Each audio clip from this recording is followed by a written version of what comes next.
ఓం ఓం నమః పాణినికాత్యాయన పతంజలిభ్యః శబ్ద విద్యా సంప్రదాయ కర్తృభ్యః పరమర్షిభ్యః నమో మహద్భ్యో మునిభ్యో గురుభ్యః ఏనాక్షర సమామ్నాయం అధిగమ్య మహేశ్వరాత్ కృష్ణం వ్యాకరణం ప్రోక్తం తస్మై పాణినయే నమః ఏన ధౌతా గిరః పుంసాం విమలైశ్చిత్తవారిభిః తమశ్చాజ్ఞానజం భిన్నం తస్మై పాణినయే నమః. వాక్యకారం వరరుచిం భాష్యకారం పతంజలిం పాణినిం సూత్రకారం చ ప్రణతోస్మి మునిత్రయం నమస్కృత్య తదుక్తేః పరిభావ్య చ వైయాకరణ సిద్ధాంత కౌముదీయం విరచ్యతే.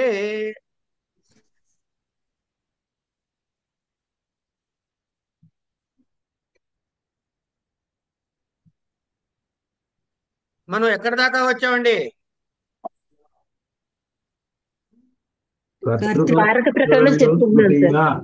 కర్తృకర్ణయోస్తృతీయ అని చెప్పారండి.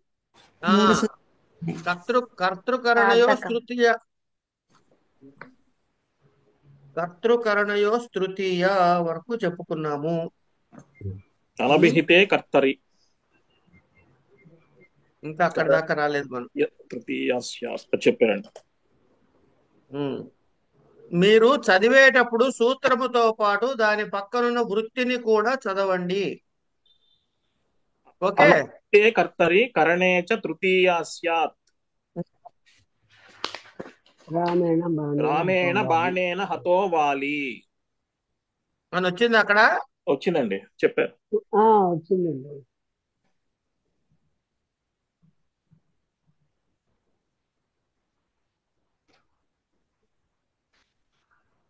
దీనికి ఏదో వార్తికం ఉందంటుంది. ప్రకృత్యాదిభ్యః ఉపసంఖ్యానం ప్రకృత్యాచారుః ప్రాయేణ యాజ్ఞికః గోత్రేణ గార్గ్యః సమేనైతి విషమేణైతి విద్రోణేన ధాన్యం క్రీణాతి సుఖేన దుఃఖేన వాయాతి ఇత్యాది. ఈ వార్తికం చెప్పుకోలేదు కదండి? చెప్పలేదు ఇంకా చెప్పుకోలేదమ్మా.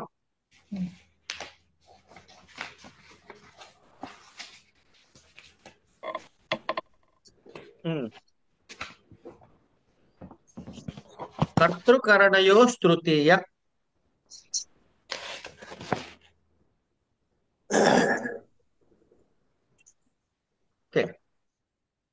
అది చెప్పాలి ఇప్పుడు.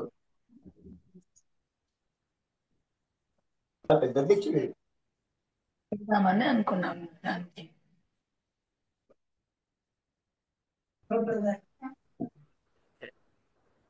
కర్తృకరణయోస్తృతీయ అంటే ఏమిటి అంటే,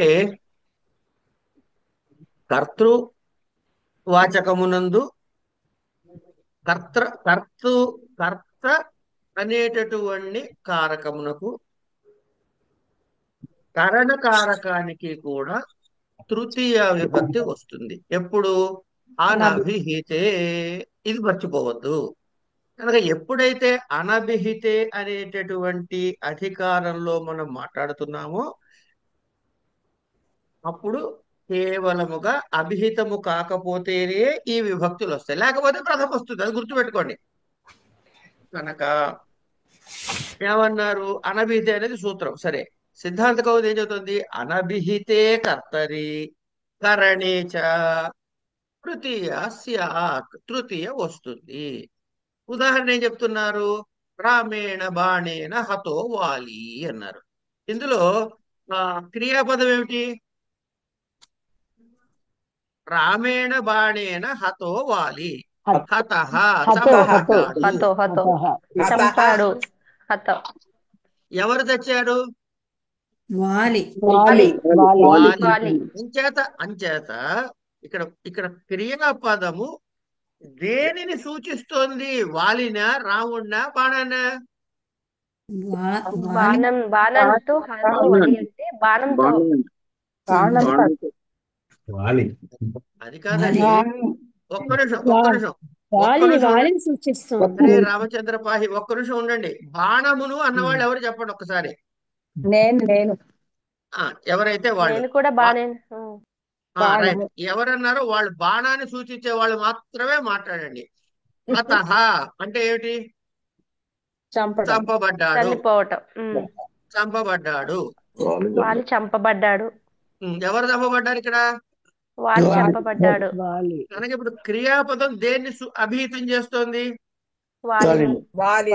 వాలిని. వాలిని అండి. వాలిని అభిహితం చేస్తుంటే కర్త ఎవరు ఇందులో? చంపిన వాడు ఎవడు? రాముడు కర్త. రాముడు కర్త. ఈ హతహ అనేది రాముడి సూచించట్లే కదా? లేదు. అంటే అభిహితుడా అనభిహితుడా కర్త? అనభిహితుడు. అనభిహితుడు. అనభిహితుడైతే ఏ విభక్తి వస్తుంది? తృతీయ. అందుకే రామేణ అన్నాడు. తర్వాత దేంతో చంపాడు? బాణంతో. బాణముతో. బాణము అన్నది కారణమైంది. అప్పుడు కరణకారకం. పోని ఈ హతహ అన్నది బాణాన్ని సూచిస్తోందా? లేదు. లేదు. కనుక బాణము కూడా సూచించబడ్డ కదా, అనభిహితమే. కనుక కరణకారకానికి ఏ విభక్తి వస్తుందని చెప్పుకున్నాము? తృతీయ.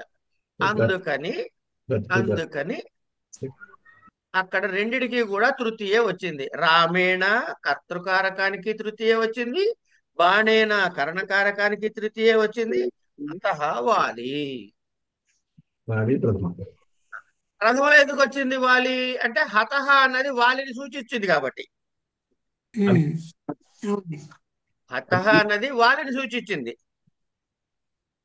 అండి. అభిహితుడయ్యాడు కనుక ప్రథమలో వచ్చింది. సింపుల్. ఓకే. తర్వాత దీనిలో ఒక వార్తికం ఉంది, దాని పేరు ప్రకృత్యాదిభ్య ఉపసంఖ్యానం. ఒక్క నిమిషం.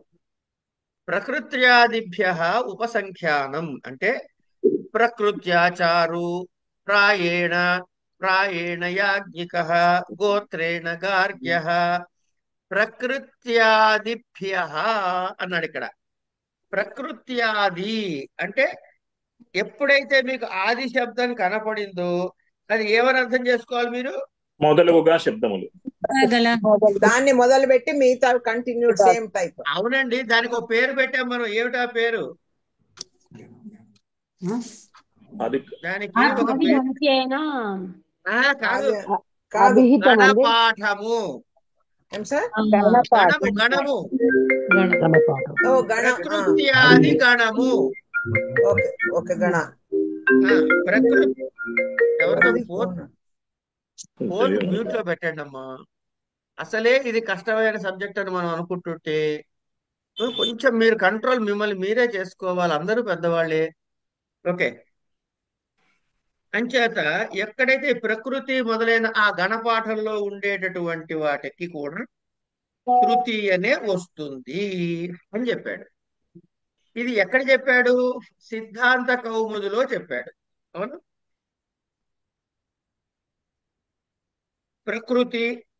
ప్రకృత్యాది అంటే ప్రకృతి ఎలా ఉంది? హాయిగా ఉంది. ప్రాయేణ యాజ్ఞికః ఈ మొదలైన విభక్తులు అన్నీ కూడా, ఈ ఉదాహరణలు అన్నీ కూడా తృతీయ విభక్తిలో వస్తాయి అని చెప్తున్నాడు. ఇప్పుడు ఇక్కడ కారకం ఏమైనా చెప్పామా? చెప్పలేదు కదా. అంటే ఒక్క నిమిషం. ఇది కర్తృకారకము కాదు, కరణకారకము కాదు. కానీ ఈ పదము రావటం వల్ల తృతీయ వస్తుంది అని చెప్పాడు. అవునా కదా? అవునండి. అంటే ఇక్కడ విభక్తి రావడానికి గల కారణము ఆ కారకమా లేకపోతే ఈ పదమా? ఈ పదం అండి. ఈ పదం ఎక్కడుంది? వేరే ఇంకో పదానికి పక్కనుంది. అవునా? అవునండి. ఇట్లా ఎప్పుడైనా ఒక పదాన్ని బట్టి వస్తే వీటికి ఇక్కడ దీనిలో వార్తికంగా చెప్పారు కాబట్టి దీనిలో వార్తికంగా చెప్పారు కాబట్టి ఈ సూత్రం కిందే ఇది రాయాలి. కర్తృకరణయో తృతీయ అనే సూత్రమునకు చెప్పినటువంటి వార్తికము వల్ల ప్రకృతి ఆది శబ్దములకు కంటే ప్రకృతి ఆది శబ్దముల కంటేనే వాడండి. యొక్క, కొరకు, కు అనే మాటలు వాడకూడదు. మీరు ఇది బాగా గుర్తుపెట్టుకోండి. కంటే అనే వాడాలి, పంచమీ విభక్తిలోనే వాడాలి. ఎందుకు అంటే ఇది దాని తర్వాత వస్తుంది. తస్మాదితి ఉత్తరస్య తర్వాత వస్తుంది కాబట్టి అది ఏ విభక్తిలో ఉండాలి? దాని ముందు పదము పంచమిలో ఉండాలి.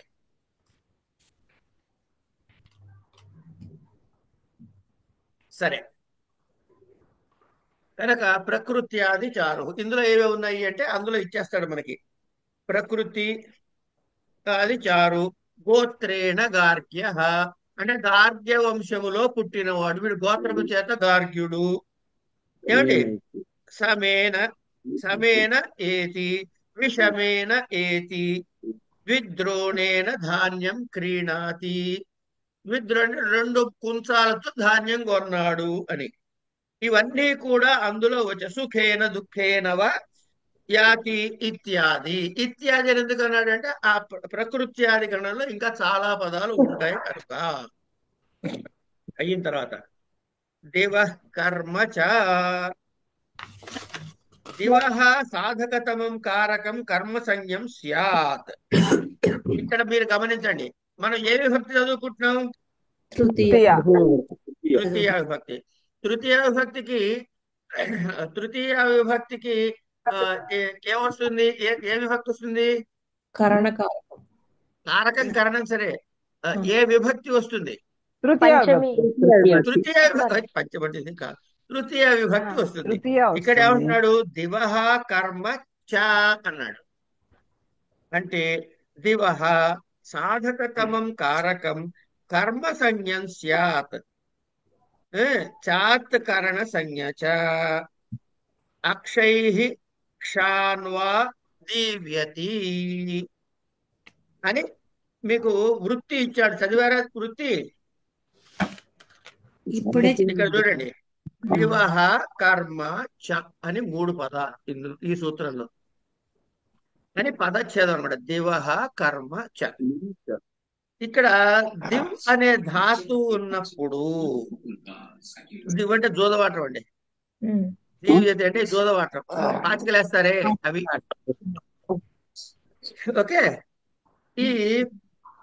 ఈ దివ కర్మచ అన్నప్పుడు ఈ దివ్ అనే ధాత్వర్థముతో ఉన్నప్పుడు సాధకతమైనది ఏదైతే ఉందో దానికి ఏ సంజ్ఞ వస్తుంది? సాధకతమం అయితే ఏమొస్తుంది? అనభీత అయినప్పుడు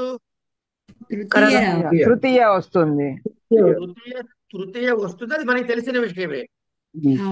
కర్మచ అన్నాడు అంటే కర్మ సంజ్ఞ కూడా వస్తుంది అని చెప్పడం. అంటే ఇప్పుడు దివ శబ్దంతో వచ్చిన వాటికి ఎన్ని విభక్తులు వస్తాయి? 3 విభక్తులు. ఇది కానీ అది కానీ 2 వాడచ్చు. ఇది కానీ అది కానీ అంటే సాధకతమైన కారకం కాబట్టి కర్మ సంజ్ఞ మరియు కరణ సంజ్ఞ కూడా ఉంటుంది. అక్షైః దీవ్యతి అన్నాడు అనుకోండి, అంటే దేంతో పాతికలాడుతున్నాడు? అక్షైః. పాతికలు ఉంటాయి కదండి ఆడేవి. అక్షైః అనేది ఏ విభక్తి? తృతీయ బహువచనం. ఏమండి? దాన్ని ద్వితీయ బహువచనం, అక్ష శబ్దానికి ద్వితీయ బహువచనం ఏమవుతుంది? అక్షాన్. అది కూడా ఇస్తాడు చూడండి. అక్షాన్ వా దీవ్యతి, అక్షైః దీవ్యతి, క్షాన్ దీవ్యతి 2 అనొచ్చు. కనుక ఇక్కడ ఏమని ఇస్తాడు వాడు? అక్షైః దీవ్యతి అక్షాన్ వా అని గాని అక్షాన్ వా దీవ్యతి అని వాక్యం ఇస్తాడు. మనం ఒకదానికి ఒకటి సపరేట్ చేసి చదువుకోవాలి. అక్షైః దీవ్యతి అని కానీ అక్షాన్ దీవ్యతి అని కానీ 2 రూపాలు సాధు రూపాలే అండి. దీవ్ అంటే ఏంటంటే క్రీడ ఆడటం, పాచికలు ఆడటం. ఈ దీనిలో ఏం చెప్తున్నాడు? దీనికి ఉపకారం ఏమిటి ఉంటుంది ఆటకి అంటే అందులో వాడే వస్తువులు పాచికలు. క్షైః కనుక దీనికి ఏమొచ్చింది? కర్మ సంజ్ఞ వచ్చి కర్మచ్చ అన్నాడు. చ అన్నాడు కాబట్టి కరణకారకం వస్తుంది, కర్మకారకం కూడా కరణకారకం వస్తుంది. వస్తుంది అని చెప్పుకోవాలి. అర్థమైందండి ఇది? ఆ, కనుక ద్వితీయ విభక్తిలో ప్రయోగిస్తే అక్షాన్ దీవ్యతి అనొచ్చు. తృతీయలో చెప్పదలుచుకుంటే సహజముగా వచ్చే తృతీయలో చెప్పదలుచుకుంటే అక్షై దీవ్యతి అని చెప్పొచ్చు. లేదా ఈ సూత్రం ప్రకారం ప్రవర్తించినట్లయితే అక్షాన్ దీవ్యతి అని కూడా చెప్పొచ్చు. కనుక నేను అక్షై దీవ్యతి ఒకటే చెప్పదలుచుకున్నాను అన్నాను అనుకోండి, కర్తృకరణయో తృతీయ. ఉమ్, అర్థమైంది. ఇదమ్మా, ఆ, వాచికలతో ఆడుతున్నాము, అది కారకము, అది దాని ఏమంటారు కరణము. కనుక తృతీయ విభక్తి వస్తుంది, కర్తృకరణయో తృతీయ అయిపోయింది. కానీ దివకర్మచ అనే ఓ సూత్రం ఉంది కాబట్టి ద్వితీయ ఇక్కడ లోపల వాడు. కర్మసంజ్ఞ నా మాట వినండి, కర్మసంజ్ఞ కూడా ప్రవర్తిస్తుంది. ఈ మాటలు వాడాలి, అందుకని చెబుతున్నా. ఓకే. కర్మసంజ్ఞ కూడా వస్తుంది అని రాస్తే తప్పు కాదు, కానీ ప్రవర్తిస్తుంది అంటే ఓకే. గ్రామర్ దిద్దేవాడికి చాలా ఆనందంగా ఉంటుంది. అర్థమైందండి? సరే, కనుక మంచిది. దివకర్మచ అయింది. తర్వాత ఏమంటున్నాడు? మళ్ళీ దానికి కూడా కారక సంజ్ఞ చెప్పాలా సార్? కర్మచాని చెప్పండి. కారక సంజ్ఞ ప్రకారం తృతీయ కారకం, కరణకారకం కర్మచ అని అన్నాం కదా, దానికి చెప్తున్నా. అదే కర్తృకరణయో తృతీయ అనే సూత్రము ద్వారా కరణకారకం అయింది కాబట్టి తృతీయ విభక్తి అక్షై దీవ్యతి వస్తుంది. కానీ దివకర్మచ అనే సూత్రము కూడా ప్రవర్తించి దివ కర్మచ అన్నారు కాబట్టి కర్మ సంజ్ఞ కూడా ప్రవర్తించి అక్షాన్ దీవ్యతి అని కూడా అనవచ్చు. అంటే కనుక కర్మ సంజ్ఞ వచ్చింది కానీ మనం ద్వితీయ విభక్తి వస్తుంది అని వేరే సూత్రం చెప్పలేదు కదా అని అంటున్నాను. ఇదే అది కదా. మనం ఇంకా చదువుకోలేక మనం గోడ దూకి దీని దగ్గర మొదలెట్టాం కదా. సార్ మీకు ప్రవర్తిస్తుంది అంటే అప్లైడ్ అనా, అప్లికబుల్? అంతే ఓకే. అంతే. ఇక్కడ మీకు ఎందుకు చెప్పలేదంటే తృతీయ విభక్తితో ఎందుకు మొదలెట్టానంటే ఇందులో తక్కువ సూత్రాలు ఉన్నాయి. Number one. నెంబర్ 2, ఈ తృతీయ చతుర్థి పంచమి బాగా అర్థమైతే ప్రథమ విభక్తి ద్వితీయ విభక్తిలో ఉండే కాంప్లికేషన్స్ ఏవైతే ఉన్నాయో అవి మీకు బాగా అర్థమవుతాయి. ఓకే. అలా కాకుండా నేను రూల్ ప్రకారమే చెబుతాను అక్కడ చెప్పు మొదలెట్టాను అనుకోండి, ముందు అయోమయం, తర్వాత జుట్టు పీక్కోవటం, తర్వాత ఈ కారకం నాకు రాదు అని ఒక నిర్ణయం చేసుకోవడం చేసేస్తారు మీరు. తర్వాత నా వల్ల కాదు అది మీ బుర్రలో కూర్చోబెట్టడం. కనుక తేలిగ్గా ముందు చెప్పేసుకున్నాం అనుకోండి, కడుపు రగులితే ద్వితీయ విభక్తులు వచ్చింది ఛాయిస్ లో వదిలిపెట్టినా మీరు పాస్ అవుతారు. నా బాధల్లో మిమ్మల్ని పాస్ చేయించడం. గోడ దొంగిస్తారు. గోడ గ్యారెంటీగా దూకుతారు. 60% తక్కువ ఎవరికి రాదు. చాలండి, గోడ దిగితే చాలు. అది కాదు, మా లాస్ట్ ఇయర్ బ్యాచ్ లో ఒకళ్ళు నేను పాస్ అవడం కాదండి, పరీక్ష రాయని నేను పాస్ అవను ఫెయిల్ అవుతానంటే నా కోసం నువ్వు పరీక్షకి వెళ్ళి నీ ఇష్టం వచ్చింది రాసిరామ్మా, నువ్వు ఫెయిల్ అయితే మళ్ళీ పాఠం చెబుతాను నీకన్నా. 65%తో పాస్ అయింది ఆవిడ. నాకు ఎట్టా ఇచ్చానండి ఇన్ని మార్కులు ఉండేది, ఇచ్చిన వాడిని అడుగుపో, నన్ను ఎందుకు అడుగుతున్నావు అంట. కరెక్ట్. అంటే విషయం ఏంటంటే మీకు తెలుస్తుంది, కానీ ఇది కొత్త సబ్జెక్ట్ కాబట్టి ఒక రకమైన బెరుకు భయం ఉంటుంది, అంత మించి ఇక్కడ ఏమీ లేదు. మూడో ఎక్కడ నేర్చుకోవడం ఎంత తేలికో కారక ప్రకరణ నేర్చుకోవడం అంత తేలిక. ఎనీవే ముందుకెళ్దాం. దివస్ కర్మచ అయిపోయింది. అపవర్గే తృతీయ. ఉపవర్గ ఫల ప్రాప్తిస్తస్యాం జ్యోతిః కాలాధ్వనోరత్యంత సంయోగే తృతీయ స్యాత్. నో క్రోశేన అవానువాకోధీత ఉపవర్గే కిం నాసమధీతో నాయాతః. ఇది వృత్తితో సహా చదవటం. మీరు దయచేసి వృత్తితో సహా చదవండి చదివేటప్పుడు. అంటే ఏ పదం ఎక్కడుందని మనసులో కూర్చుని ఉండాలి మనకి. కనుక మీరు చదివేటప్పుడు కేవలం సూత్రాలు చదవకండి, వృత్తితో సహా చదవండి.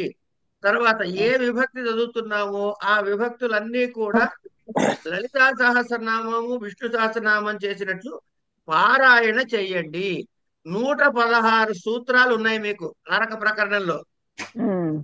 అంటే 116 సూత్రాలు చదవడానికి 30 సూత్రాలు చదివితే మీకు 5 నిమిషాల నుంచి 6 నిమిషాలు పడుతుంది. కరెక్ట్. వృత్తితో సహా చదివితే 15 నిమిషాలు పడుతుంది.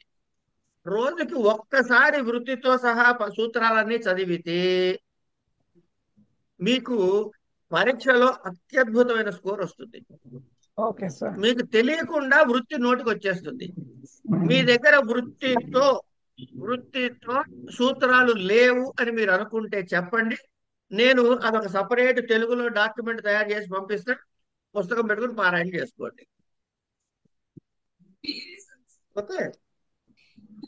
ఎన్ని చదువుకోమంటారు గురుగారు? ఏదమ్మా ఎన్ని చదువుకోమంటారండి? అన్ని ఎక్కువ 116 చదవండి. అష్టోత్తరమా? 116. 108కి 8 వడ్డీ. వడ్డీ కాదు, 116 అంటే దక్షిణ ఇచ్చినట్టు. అదే 1116. ఇప్పుడు అయిన వైన్ మొత్తం చదవమంటారండి? మొత్తం అన్ని చదివేయమంటారా అవ్వకుండానే? ఏమన్నారు? ప్రతిరోజు చదవమంటున్నారు కదా, మనకి ఇంకా అవ్వలే కదా, అవ్వకుండానే చదివేయమంటారా? నోటికి కంటొస్తా? అదా ఏం చేస్తారంటే మీరు ఈ తృతీయ విభక్తి చెప్తున్నా కదా, ఇప్పుడు ఒక్క నిమిషం, తృతీయ విభక్తి చెప్తున్నా కదా, తృతీయ విభక్తి సూత్రాలు మాత్రం రోజు 2-3 సార్లు చదవండి, 4-5 సార్లు చదవండి. మీకు ఫ్రీగా వచ్చేస్తుంది. నోరు తిరుగుతుంది. బాగా తిరగటం ముఖ్యం అండి. ఇక్కడ నోరు తిరగటం ముఖ్యం. తిరిగే చతుర్థికి వెళ్తాం కదా, అప్పుడు ఈ తృతీయ విభక్తి ఒకసారి చదవండి, చతుర్థి విభక్తి 4-5 సార్లు చదవండి. అట్లా మీరు ఏ విభక్తి చెబుతున్నావో అది 4-5 సార్లు చదవండి ఆ రోజు.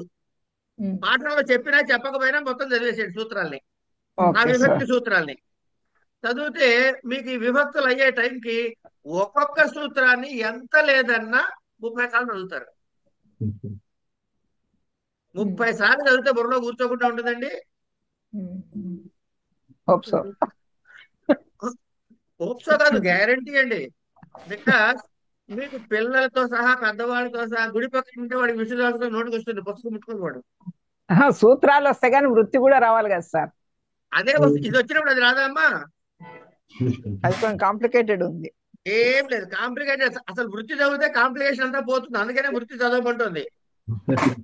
ఇప్పుడు చూడండి, మళ్ళీ వృత్తి చదువుతా మీకోసం. కర్మచ దివహ సాధకతమం కారకం కర్మ సంజ్ఞం స్యాత్. వెంటనే ఉదాహరణ ఇస్తాడు.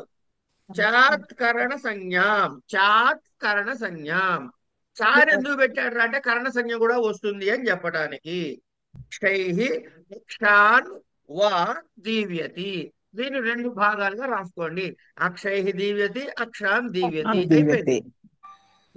రైట్. అయిన తర్వాత అపవర్గే తృతీయ. అపవర్గే తృతీయ అంటే ఇది అపవర్గే అనే ఒక పదము, తృతీయ అనేది ఒక పదము కలిపి 2 పదాల సూత్రము అపవర్గే తృతీయ. ఇది అపవర్గం అంటే ఏంటి తెలుసా అండి? ఏమీ లేదు, ఫలప్రాప్తి.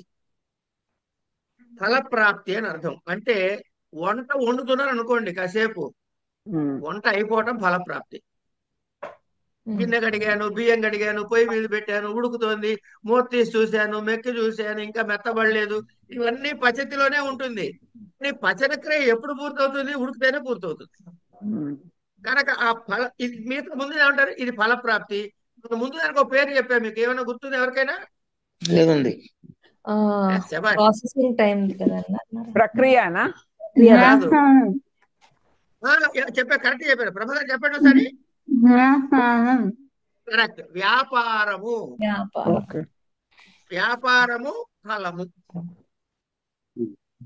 కరెక్ట్ గా చెప్పారమ్మా. కనుక ఈ ఫలప్రాప్తి అనే అర్థం. ఇప్పుడు అంటే ఏంటన్నమాట? ఇంకా కాసేపట్లో వచ్చేస్తుంది, అయిపోయింది, ఇంకొక నిమిషం దింపి పెట్టడమే అంటారు కదా అన్నాలు మీరు. ఇదన్నమాట. అంటే ఫలప్రాప్తికి దగ్గరలో ఉండంగా అని అర్థం. ఓకే. అంటే అపవర్గము అంటే ఫలప్రాప్తికి చాలా సమీపములో ఉండటము. ఫలప్రాప్తి అనుకోండి. ఇంకా అని కనపడ్డప్పుడు ఎప్పుడు వృత్తి చదవండి ఎవరైనా ఒకసారి అలువేలు గారు చదవండి వృత్తి. ఫలప్రాప్తి తస్యాం ద్యోత్యాయాం అది యోతాయాం కనపడ్డప్పుడు కాలాద్వంతరో అత్యంత సంయోగే తృతీయ స్యాత్. అది ఇది ఎప్పుడు వస్తుంది? ఎప్పుడు పడితే అప్పుడు కాదు. కాలాధ్వను అంటే కాలముతో సంబంధించి కాలము గురించి చెప్పినప్పుడు గాని అధ్వ అంటే మార్గం అనమాట. బాట నడిచే బాట, రోడ్, పాత్. ఈ కాలము అనే పదముతో గాని అధ్వ అంటే మార్గం అనే అర్థములో గాని వాడినప్పుడు మాత్రమే ఈ అపవర్గ తృతీయ అనేది వర్తిస్తుంది.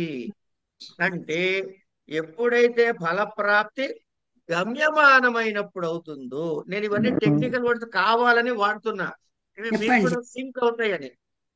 చెప్పండి గురువు గారు. ఏమండి, కాల అధ్వవాచక శబ్దములు, కాల శబ్దము గాని అధ్వ శబ్దం అంటే మార్గ శబ్దము గాని ఉండి అత్యంత సంయోగము అంటే చాలా దగ్గరగా ఉన్నప్పుడు తృతీయ విభక్తి వస్తుంది. అనువాకోధీత. ఇక్కడ మీరు చదివినప్పుడు ఎట్లా చదవాలి? అహ్నా క్రోశేనవా వినండి సరే. అహ్నా క్రోశేనవా అధీతో అనువాక. రెండు చదువుకోవాలి. వినండి, ఇప్పుడు రెండు వాక్యాలు చెప్పండి ఇందులోంచి. ఒకటి, లేకపోతే అనువాకోదీత. కాదు కాదు కాదు, ఇక్కడ తృతీయ విభక్తి పదాలు పట్టుకో తల్లి. అహ్న క్రోశేన ఒకటి, వా ఉంది కదా, లేదా కదా, రాదు కదా. ఈ అహ్నా గాని క్రోశేన గాని అహ్నా ఆర్ క్రోషేన బోత్ ఆర్ తృతీయ. వాక్యాలు చెప్పండి, రెండు వాక్యాలు. అహ్నా అనువాకో అధీతః క్రోశేన అనువాకో. అదే అంతే. అహ్నా అధీతో అనువాకః క్రోశే అధీతో అనువాకః. ఇవి రెండు వాక్యాలు. అందుకని రెండు కామన్ తీసి అహ్నా క్రోశేన వా అధీతో అనువాకః అన్నాడు. ఇది మీ వృత్తి చదువుతుంటే తెలిసిపోతుంది ఎట్లా విడగొట్టుకోవాలో అని. అవునండి, చాలా క్లారిటీ ఇప్పుడు చదువుతుంది. ఇప్పుడు అహ్నా అంటే ఏమిటి? పొద్దున్న. పొద్దున్న. క్రోశేన అంటే ఒక క్రోశెడు దూరములో. రోజునందు గాని ఒక రోజునందు గాని ఒక క్రోశెడు దూరమునందు గాని నాన్ స్టాప్ గా వాడు అధ్యయనం చేసేటండి. ఆ అనువాకాన్ని ఒక క్రోశెడు ఏం లేదమ్మా. పూర్వకాలం ఎట్లా ఉన్నదంటే గురువు గారులు మనలాగా 10 6:30 క్లాసు 7:30 క్లాసు అని చెప్పేవాడు కాదు. వాళ్ళ గురుకుల్లో చదువుకుంటూ ఉంటారు. అరే రారా పోదాం అంటాడు.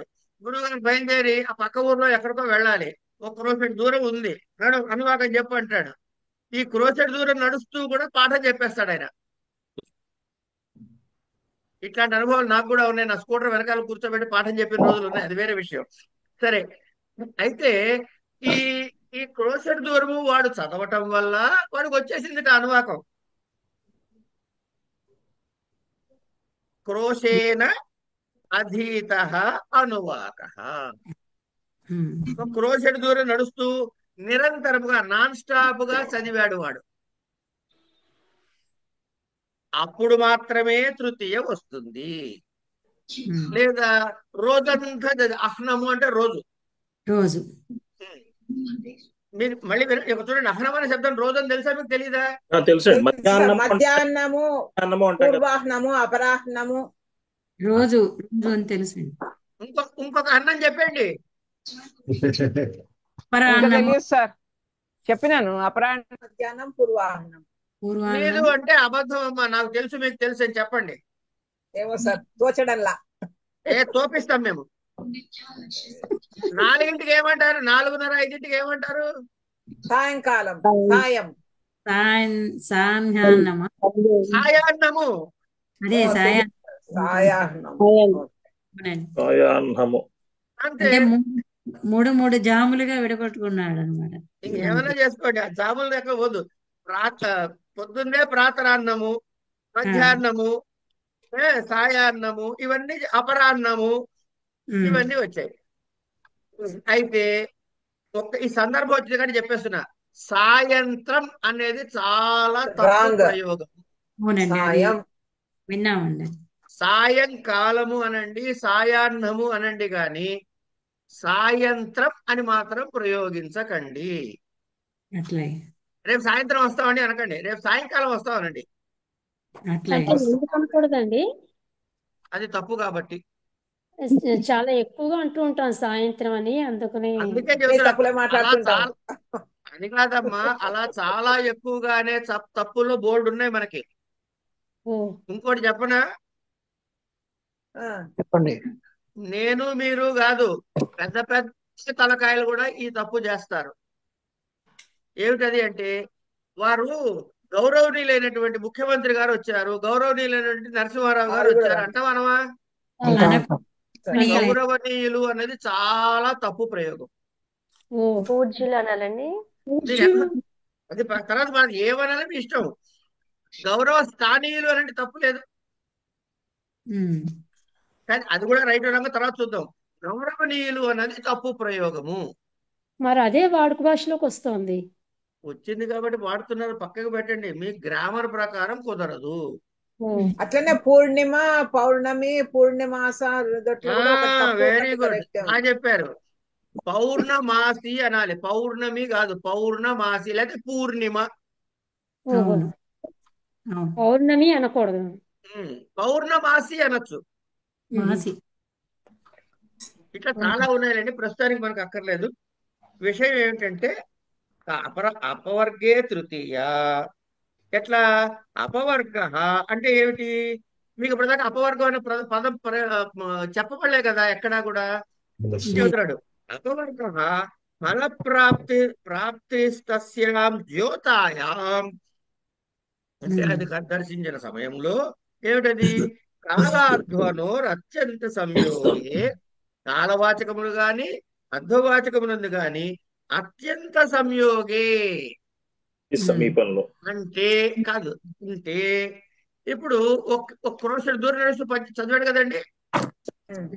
వీడు క్రోషెడ్ దూరంలో ఒక 10 అడుగులో 100 అడుగులో చదివాడు, మళ్ళీ ఆపేశాడు చదవటం, మళ్ళీ చివరికి వచ్చినప్పుడు చదువుతున్నాడు. అంటే క్రోషెడ్ దూరము వాడు చదవాలి పూర్తిగా. అత్యంత సంయోగం ఉన్నట్టా లేదా వాడు చదువు? లేదు, కనుక అప్పుడు రాదు. ఏమండి? అదే మాసమధీత అన్నాడు అనుకోండి. ఇప్పుడు అన్న క్రోషేన అంటే అత్యంత సంయోగం ఉంది ఆ టైంకి వీడు చదివించడానికి. మాసమధీత అన్నాడు అనుకోండి, అంటే వీడు నెలంతా మొదలెట్టప్పటి నుంచి చివరి దాకా ఆపకుండా చదువుతూనే ఉంటాడు ఎవడైనా? ఇంపాసిబుల్. ఇంపాసిబుల్. కనుక అక్కడ రాదు. మాసము సమయానికి సంబంధించిందేగా, కాలానికి సంబంధించిందేగా మాసం, అయినా రాదు. నాయాత రాదు. ఎందుకు రాదు? అది అత్యంత సంయోగము లేదు కాబట్టి. అంటే ఒక రోజునందు గాని ఒక క్రోషుడందు గాని చేసినట్లయితే నూకల మూర్తి గారి దగ్గర డిస్టర్బెన్స్ వస్తుంది. నిరంతరము అధ్యయనం చేయాలి. అది అక్కడ చెప్పిన ప్రధానమైన అత్యంత సంయోగి అంటే అధ్యయనం నిరంతరము చేస్తే అని వస్తుంది. ఉదాహరణ కాబట్టి కాలవాచకమైన అహం శబ్దము అర్ధవాచకమైన క్రోశ శబ్దము కంటే తృతీయ విభక్తి వచ్చింది. అపవర్గం అంటే ఏమిటి? అపవర్గమందే ఈ తృతీయ విధించబడుతుంది. అంటే at the time you are getting your result అని, ఆ వచ్చే సమయం ఉన్నది. అదే మాసమధీతో నాయాత, మాసం అంతా అధ్యయనం చేసినా కూడా వీడికి రాలేదనుకోండి, నాయాత రాలేదనుకోండి, అప్పుడు అక్కడ తృతీయ రాదు. ఓకే, ఏమండి? అంటే మాస శబ్దము కంటే తృతీయ ఎందుకు రాలేదు? మాసేనాధీత అనలేదు వాడు. అవును. ఎందుకు అనలేదు అంటే అక్కడ వాడికి రాలేదు కాబట్టి. రాలేదు కాబట్టి అంటే ఏం రాలేదన్నమాట? వాడు చదువుతున్న విద్య వాడికి నోటికి రాలేదు కాబట్టి. నోటికి వస్తేనే వస్తుంది ఎవడు చెప్పాడయ్యా? ఏ సూత్రంలో ఏ మాట చెప్పింది ఆ మాట? అపవర్గే అపవర్గే అపవర్గే అపవర్గే. Very good. ఈ అపవర్గే తృతీయ అని చెప్పారు కాబట్టి సరే, ఇప్పుడు మళ్ళీ మీకు ఎంతవరకు గుర్తుందో చూద్దాం. ఇందులో ఈ సూత్రంలో ఎన్ని పదములు ఉన్నవి? రెండే. అపవర్గే రెండే. అపవర్గే తృతీయ. అపవర్గే తృతీయ. ఈ పదములు అనే దానికి నేను ఇంకో పేరు చెప్పా. దళము దళము వెరీ గుడ్. దళము అని చెప్పా. ఏమండి ఈ దళములు ఇప్పుడు ఎన్ని దళాలు ఉన్నట్టు ఇందులో? రెండు. ద్విదళ. ఎవరు? అపవర్గము అపవర్గే తృతీయ. రెండు దళాలు రెండు దళాలు. ఇప్పుడు మళ్ళీ మీ దగ్గర ఉన్న వృత్తి చూడండి. అహ్న క్రోశేన వానువాకోధీత. అయిపోయిందా? ఉదాహరణ ఇచ్చేశాడు. తర్వాత ఏమన్నాడు? అపవర్గే కిం. అంటే ఈ దళము ఎందుకు ఈ సూత్రములో అని. ఉపవర్గే కిం అంటే ఈ సూత్రములో ఈ దళము యొక్క సార్థక్యత ఏమిటి అని అడిగాడు. దానికి ఉదాహరణ పక్కనే ఇచ్చాడు. మాసం అన్నాడు కానీ మాసేన అనలే. కరెక్ట్. మాసం అధీత నాయాత. వాడికి రాలేదు కాబట్టి మాసాన్ అనే శబ్దం కంటే తృతీయ విభక్తి రాలేదు. ఓకే. ఇలా చేయటాన్ని ఏమంటారన్నాను? దళ సార్థక్యము. దళ సార్థక్యము.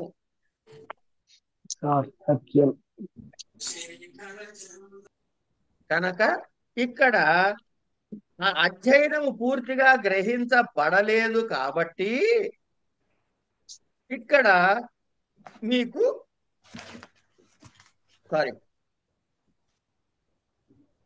తృతీయ రాలేదు. తృతీయ మాసం అని ద్వితీయ వచ్చింది. అంటే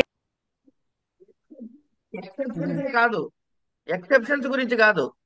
ఆ సూత్రములో ఆ పదము ఎందుకు అవసరము? ఓకే. అపవర్గే ఉపవర్గే అనే దళము ఆ సూత్రములో యొక్క ఆవశ్యకత ఏమిటి అంటే ఎప్పుడైతే మీకు రిజల్ట్ దగ్గరలో కనపడుతూ ఉందో అంటే అచీవ్ ది రిజల్ట్ ఆల్మోస్ట్. వాడు క్రోషన్ నడుస్తూ విద్య వచ్చేసింది. సపోజింగ్ అహ్నా ఇప్పుడు క్రోసేనా అహ్నా చెప్పుకున్నాం కదా. అహ్నా అధీతో అనువాక అన్నారు కదా. అవును. సపోజింగ్ వాడు నా అధీత అన్నాడు అనుకోండి. అక్కడ ఇప్పుడు ఈ క్రోషేనికి క్రోషేనా అని రాదు, అహ్నా అని కూడా రాదు. అవును. తృతీయ రాదు. అయితే అదే ఉదాహరణ మళ్ళీ చెబితే కన్ఫ్యూజ్ అవుతారని కొత్త ఉదాహరణ ఇచ్చాడు అక్కడ. అదేంటండి ఓ చోట అహ్నా ఇచ్చాడు, ఓ చోట అహ్నా, ఇంకోటి ఏదో ఇచ్చాడు, ఎట్లా అండి అని మనకి కన్ఫ్యూజన్ లేకుండా ఇంకొక ఉదాహరణ మహర్షి మనకి ఇచ్చాడు. ఓకేనా? మాసం అధీతో నాయాత. నాయాత వాడి రాలే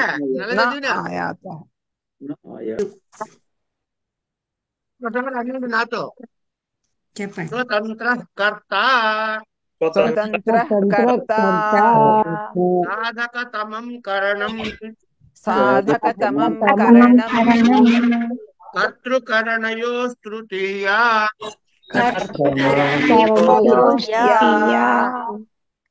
ప్రకృత్యాదిభ్య ఉపసంఖ్యానం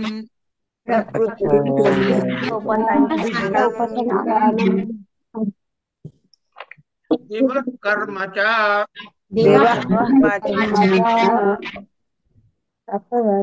అపవర్గే తృతీయ.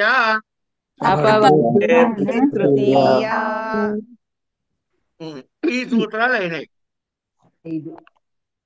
ఇంకొక 5 సూత్రాలు ఉన్నాయి. అబ్బే ఇప్పుడే చెప్తాను.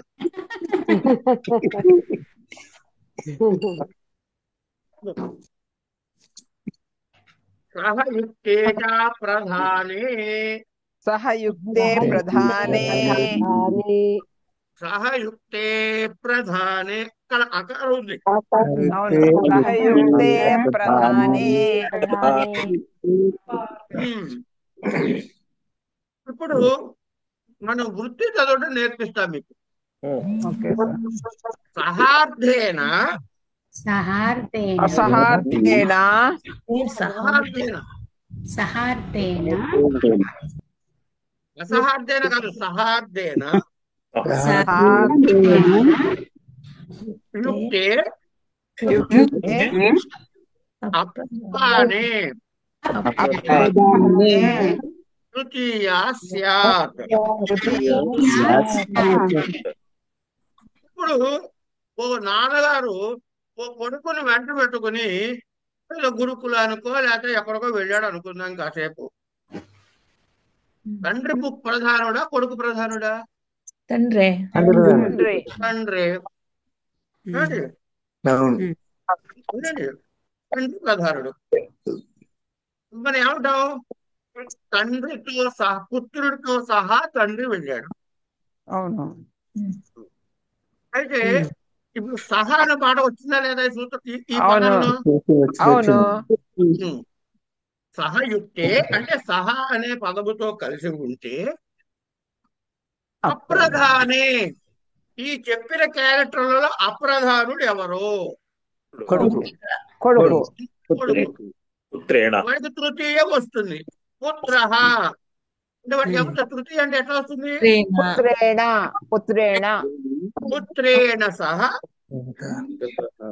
పుత్రేణ సహ గచ్చతి గతః పితా.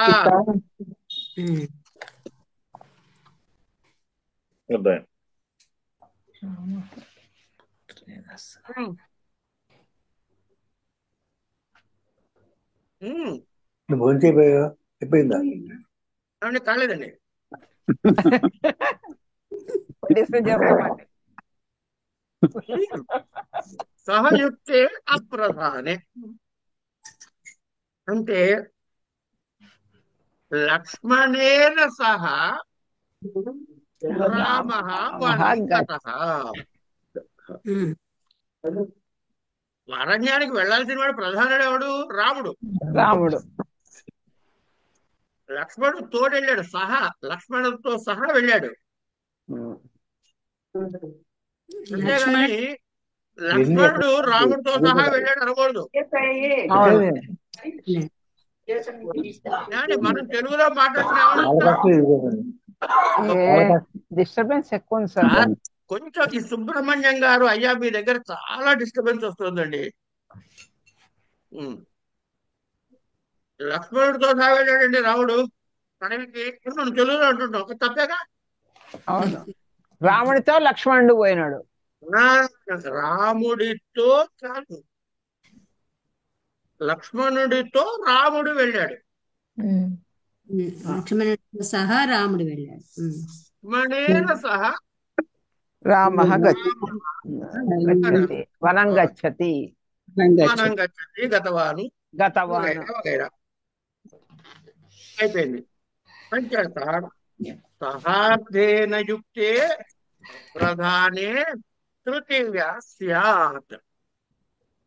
సహతో కలిసి సహార్థముతో వచ్చినటువంటి దానిలో ఉంటే కలిసి ఉన్న సహ అర్థేన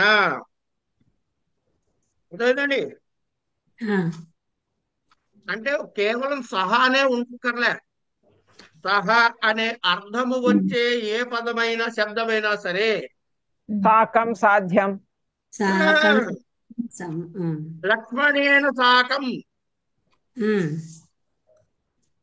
కూడా అనొచ్చు. అంచేత సహా అనే అర్థము వచ్చే శబ్దములతో సంబంధము ఉండగా అప్రధానమైన వాచక శబ్దం కంటే తృతీయ విభక్తి వస్తుంది. పుత్రేణ సహ గతః పితా ఏవం సాకం సార్థం సమం యోగేపి. అంచేత సహార్థేన అన్నాడు కాబట్టి అలాగే శాక శాక సమం యోగ ఇట్లాంటి వచ్చిన వీటితో కూడా తృతీయ అప్రధానానికి వస్తుంది. వెంకటరాజు ఏమన్నాడు? వినాపి తద్యోగే తద్యోగం తృతీయ. భరతేన వినా రామ అరణ్యం గతవాన్. కూడా అని వినా శబ్దముతో కూడా తృతీయ వస్తుంది. కానీ యూజువల్ గా వినా అప్పుడు ద్వితీయ భక్తి వస్తూ రావాలి కదా సార్? ద్వితీయ అండ్ తృతీయ ఏం చెప్తున్నాడమ్మా? నార్మల్ గా అయితే వినా ఎంబడి ద్వితీయ రావాలా? మీకు ఇక్కడ ప్రత్యేకంగా చెబుతున్నాడు వినాపి తద్యోగం తృతీయ. అంచేత వృద్ధో యూనా మొదలైన సూత్రములో చెప్పబడినటువంటి కారణముగా వినా శబ్దము కూడా తృతీయ విభక్తి ప్రయోగించబడింది కనుక, ఎందుకు మామూలుగా వచ్చేటటువంటి దాన్ని బాధించి ఇది వస్తుందని చెబుతున్నాం. Okay okay.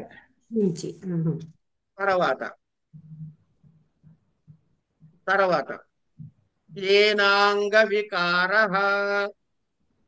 ఏనాంగ వికార అంటే ఏమీ లేదండి, వాడికి ఒక వికారం ఉంది. దేని వల్ల ఉంది?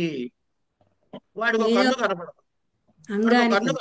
అంగానికి అంగానికి ఏదైనా అక్ష్ణాకాణ అక్ష్ణ కన్ను లేనివాడు.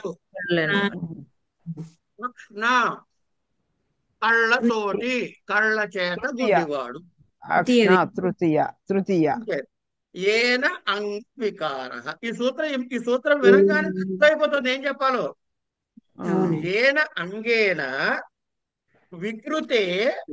వికృతేన అంగినో వికారహో లక్ష్యతే తృతీయ స్యాత్. అక్ష్ణాకాణ అంటే ఏమిట? అక్షి సంబంధి కాణత్వ విశిష్ట ఇత్యర్థ. అక్షి సంబంధమైనటువంటి కారణముగా ఇది స్నాకాణ అన్నాం. అంగవికారం ఏర్పడింది వాడికి.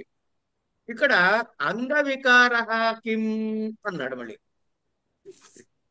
అంటే ఏమిటన్నమాట? ఈ ఏనాంగ వికారలో అంగవికార అనే పదము యొక్క ఆవశ్యకత ఏమిటి అడిగాడు. లోపం చెప్పడమా? అంటే అంగి అవుతుంది ఎప్పుడు అది? అంగము అంటే ఏమిటి తెలుసమ్మా? అవయవము. అవయవము అంటే అటాచ్ అయి ఉన్నది. నేనున్నాను, చెయ్యి నా అంగము, ముక్కు నా అంగము, కళ్ళు నా అంగము. పంచాంగమో షడాంగమో దశ సహస్రాంగాల తర్వాత విషయం. అంటే శరీర భాగాల్లోనే అంగము అంటారండి. అంగము. ఇప్పుడు నన్నేమంటారు అంటే అంగి. ఓకే. అక్ష్ణాకాణ అని చెప్పాడు. అయితే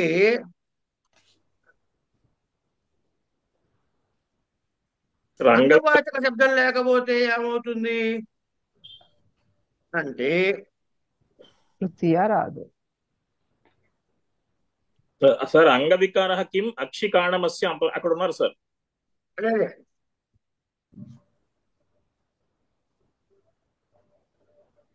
కారణం అంటే కారణమా సార్? అంటే గుడ్డి కన్ను, ఒక కన్ను లేనివాడు. కాణ ఒంటి కంటి వాడు. ఓకే. బదిరహలాగానే కర్ణేణ బధిరః అంటే ఒక చెవు లేకపోవడం వల్ల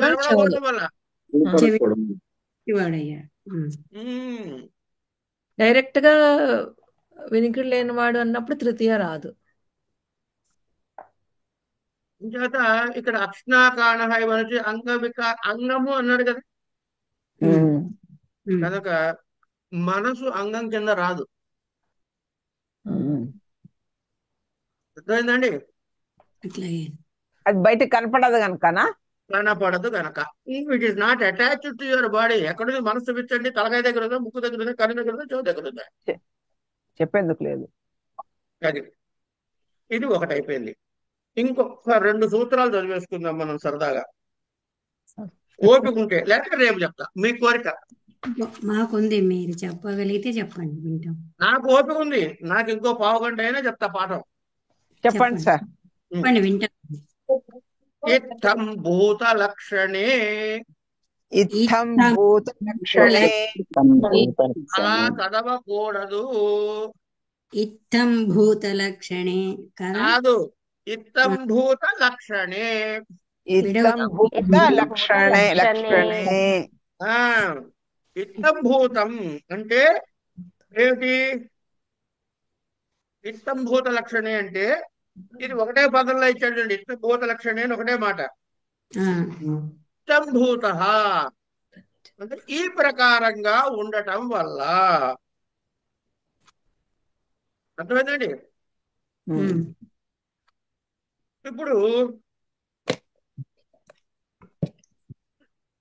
మీరు రోడ్డు మీద వెళ్తున్నారండి. ఆ ఎదురుకుండా వచ్చేవాడు ఎవడో మీకు అసలు తెలియనే తెలియదు అనుకోండి కాసేపు. కానీ ఆయన చక్కగా జడలు కట్టున్నాయి తలంతా. ఏమండి? చేతిలో దండ ఉంది. యతి సన్యాసి అనుకుంటాం. మీరు యతి అని ఎట్లా చెప్పారు మరి? ఆయన ఆకారము, చేతిలో ఉన్న దండము, దాన్ని బట్టి, రూపాన్ని బట్టి, లక్షణాన్ని బట్టి, లక్షణాన్ని బట్టి, ఈ ప్రకారమైన లక్షణం ఉంది కాబట్టి ఈయన యతి అని డిసైడ్ చేశారు. అంతేనే కదా? అవును సార్. ఇప్పుడు చూడండి, వృత్తి లింగి. కంచిత్ ప్రకారం ప్రాప్తస్య లక్షణే తృతీయ స్యాత్ జటాభిస్తాపసః. జటాజ్ఞాప్యతాపసత్వ విశిష్టః ఇత్యర్థః. అంటే జడలు కట్టిన జుట్టు అది ఉన్నవాడు చూసి ఓ ఇతడు తపస్వి ఇది అర్థం చేసుకున్నారు మీరు. దేని లక్షణము ద్వారా మీరు గుర్తించారు, ఇగో దానికి తృతీయ వస్తుంది. మీకు ఇంకో సీక్రెట్ చెప్తా ఉండండి. స్పీకర్ ఆఫ్ మన రికార్డింగ్ ఆఫ్ చేసి చెప్తా ఉంటుంది మనసులో. కరెక్ట్. రైట్. అవునండి. అయిపోయింది. అయిన తర్వాత సంయోన్యతరస్యాం కర్మణి, సంయోన్యతరస్యాం కర్మణి, సంజ్ఞః అన్యతరస్యాం కర్మణి, సంజ్ఞః అన్యతరస్యాం కర్మణి. సంపూర్వస్య సమ్ము ముందు ఉండగా జానాతేః కర్మణి తృతీయ వా స్యాత్. అంటే కర్మణి అయినప్పటికీ కూడా, కర్మణి అంటే ఏం రావాలి? ద్వితీయ రావాలి. ద్వితీయ రావాలి. వా స్యాత్ అన్నాడు కాబట్టి ద్వితీయ వస్తుంది, తృతీయ వస్తుంది. అది పిత్ర పితరం వా సంజానీతే.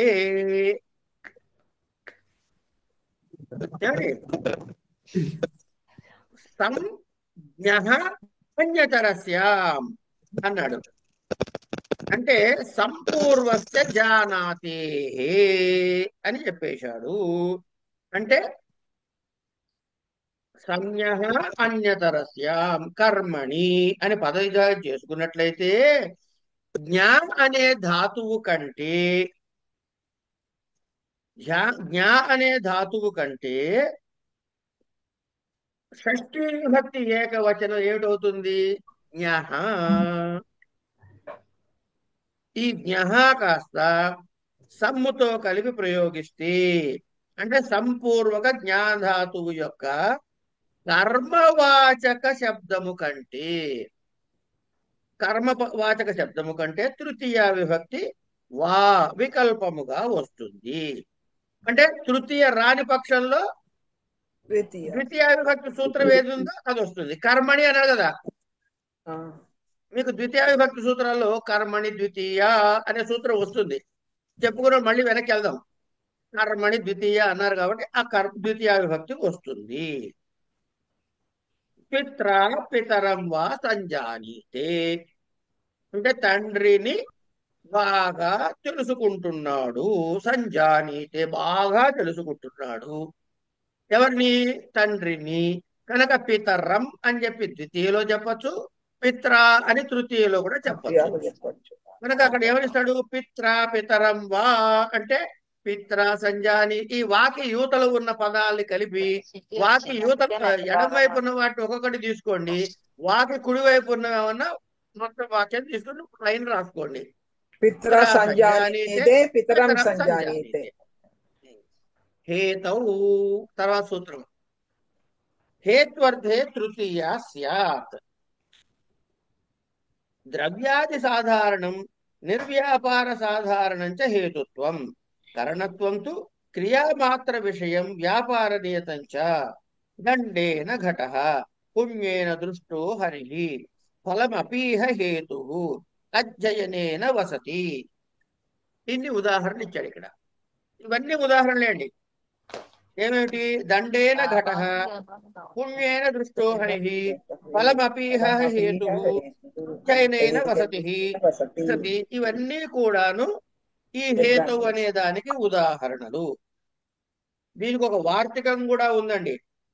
గమ్యమానాపి క్రియాకారక విభక్తో ప్రయోజిక వార్తికం అలం శ్రమేణ అన్నాడు.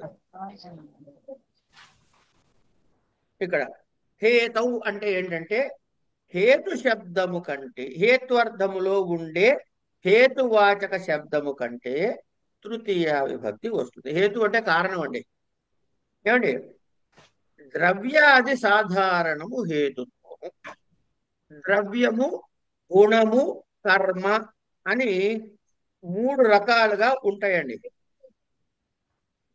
ద్రవ్యము అంటే పృథివీ, ఆపహ, నీరు, చేరు, ఇవన్నీ కూడా పృథివీ, ఆపస్, తేజో, వాయురాకాశ ఇవంటామే. ఇవన్నీ మీకు తర్కంలో వస్తాయి ఈ పేర్లు. ద్రవ్యము, గుణము, క్రియ అని. క్రియ అంటే మీకు యాక్షన్స్ తెలుసు, వెర్బ్స్. గుణము అంటే అట్రిబ్యూట్స్, మంచివాడు, చెడ్డవాడు, బుద్ధిమంతుడు, ఇవన్నీ ఏంటి? దానికి ఐడెంటిటీ ఉండదు. రాముడు, కృష్ణుడు, చెంబు, ఫోను, ఇవన్నీ కూడాను ద్రవ్యవాచకాలు. ఏమండి? ఇలా ఉన్నప్పుడు ఇలాంటి హేతుత్వము అనే వ్యాపారము కలిగినప్పుడు ఆ వ్యాపారము లేని వాని యందు కూడా హేతుత్వము ఉంటుంది. లక్ష్మీ నరస మ్యూట్ చేసుకోండి అమ్మా. Thank you. దండేన ఘటః. ఏమండి? దండేన ఘటః అంటే ఏంటి?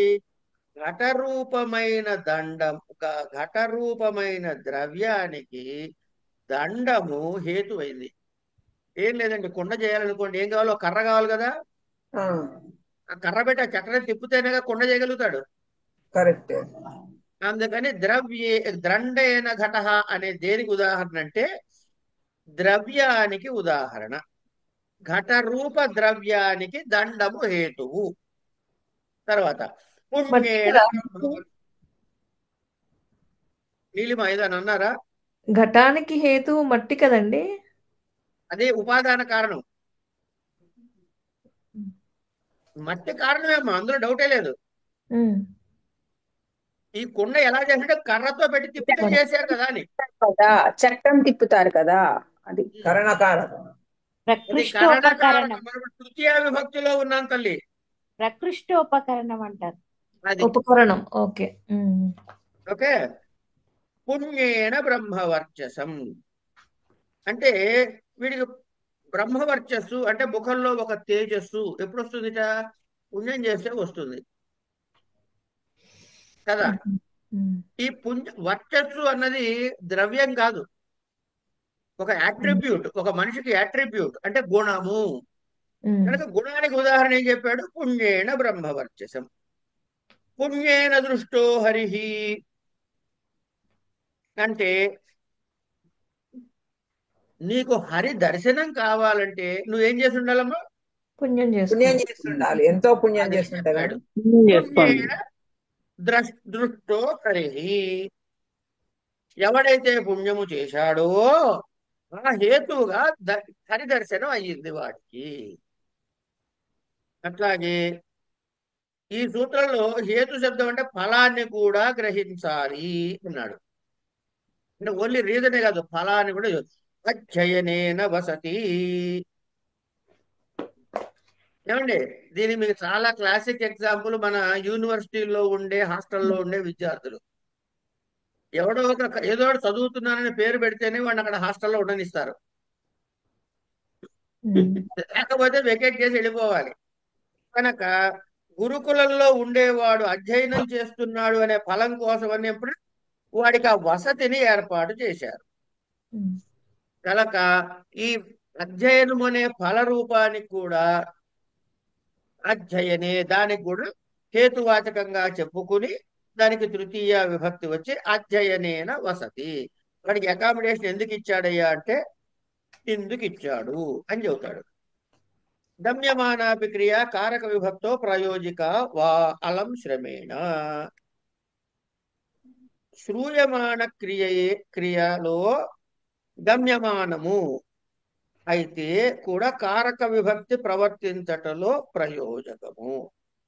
అంటే అలం శ్రమేణ అనే దీనిలో అర్థం ఏంటొస్తుంది? అక్కడ శ్రమ శబ్దము కంటే తృతీయ విభక్తి వచ్చింది. అంటే అలం శ్రమేణ అంటే శ్రమతో కూడుకుని చేయలేనిదంటూ ఏదీ లేదు. అలం ఏదీ లేదు. అలం అంటే నిజంగా చాలు అని కదా, ఆ? అలం అంటే చాలు అని కదా. చాలు అని ఇక్కడ నువ్వు ఇది సాధించగలవాల్సి అంటే అలం శ్రమేణ, శ్రమ పడితే ఏదైనా సాధించగలము అని తాత్పర్యం చెప్తారు.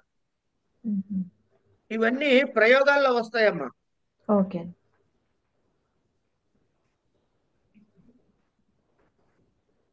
అంటే ఏమైంది ఇక్కడ? శ్రమతో సాధించలేనిది ఏది, సాధించదగినది లేదు అని ఏదైతే చెబుతున్నామో ఇక్కడ ఏం గమ్యమానం అవుతుంది మనకి అంటే సాధన అనే క్రియ గమ్యమానం అవుతుంది. కనుక ఈ సాధన క్రియ యందు శ్రమ అన్నది కరణము కాబట్టి ఆ కరణానికి తృతీయ విభక్తి వచ్చింది. దీని తర్వాత ఆఖరి సూత్రం ఏమిటయ్యా అంటే ఇది కూడా వార్తికమే. దేనికి? హేతౌ అనే దానికి రెండో వార్తికం. అశిష్ట వ్యవహారే దాన ప్రయోగే చతుర్థే తృతీయా వా అంటే వార్తికము అండి, బ్రాకెట్ లో ఉంది కాబట్టి.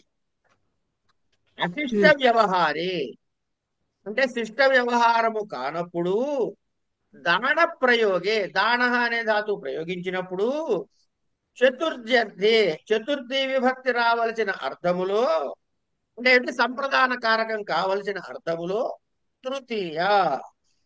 తృతీయ విభక్తి వస్తుంది.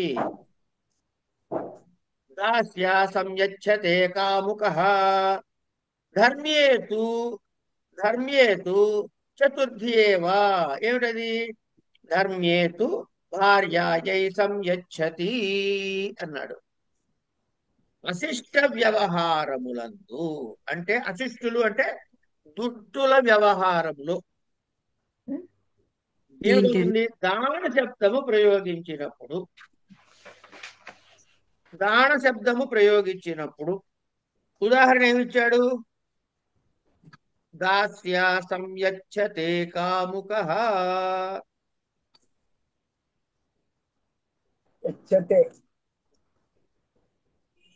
అశిష్ట వ్యవహారం అంటే ఏమన్నారండి గురువుగారు? దుష్టుల వ్యవహారము అని. ఓకే. ఏమండి,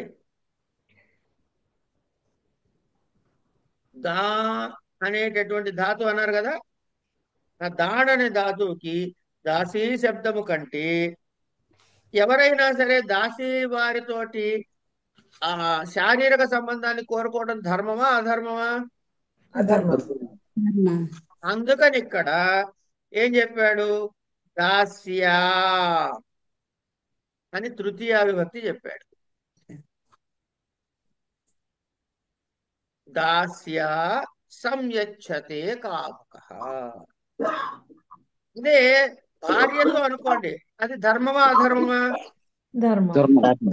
అందుకని ఏం చెప్పాడు? ధర్మేతు ధర్మమైనప్పుడు భార్యాయై సంయచ్చతి అనే ప్రయోగం చూపించాడు. భార్యాయై అన్నది చతుర్థి విభక్తి. అది ఈ విధముగా తృతీయ విభక్తి సంపూర్ణం.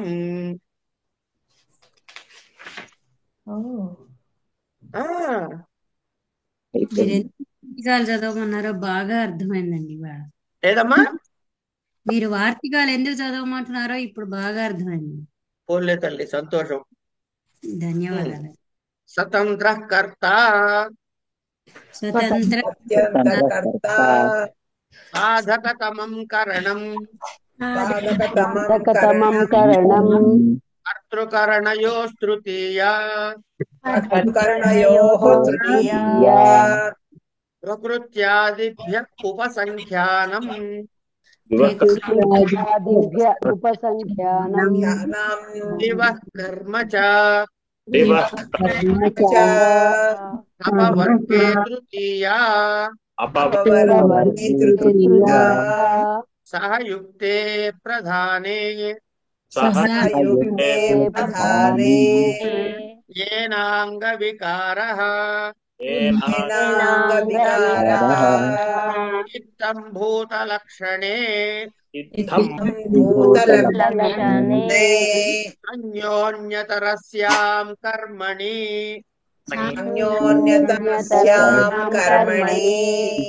హేతౌ గమ్యమానాపి క్రియాకారక విభక్తౌ ప్రయోజిత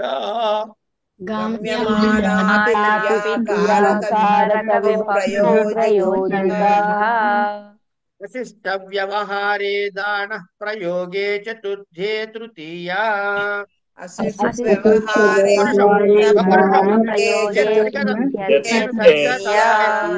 నేను సరిగ్గా చదవలేదు, ఒక్కోసారి చదువుతాను. విశిష్ట వ్యవహారే దాన ప్రయోగే చతుర్థ్యర్థే తృతీయా.